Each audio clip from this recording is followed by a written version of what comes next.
आता एक सविस्तर बातमी बघूयात। पालकमंत्री पदाची वाट बघणारे कोकणातले आमदार भरत गोगावले यांना मोठा धक्का बसलाय। येत्या प्रजासत्ताक दिनी आता रायगड जिल्ह्यामध्ये आदिती तटकरे यांच्या हस्ते ध्वजवंदन होणार आहे।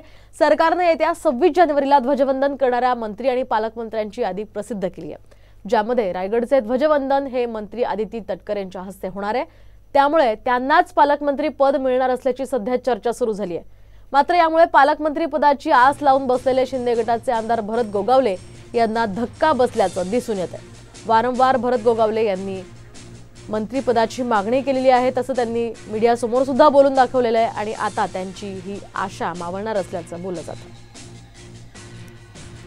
आपण पाहतोय सध्याची ही महत्त्वाची अपडेट। पालकमंत्री पदाची गेल्या काही दिवसांपासून भरत गोगावले हे वाट पाहत होते, मात्र त्यांना आता हा मोठा धक्का बसलेला आपण पाहतोय। येत्या प्रजासत्ताक दिनी रायगड जिल्ह्यामध्ये आदिती तटकरे यांच्या हस्तेच ध्वजवंदन होणार आहे।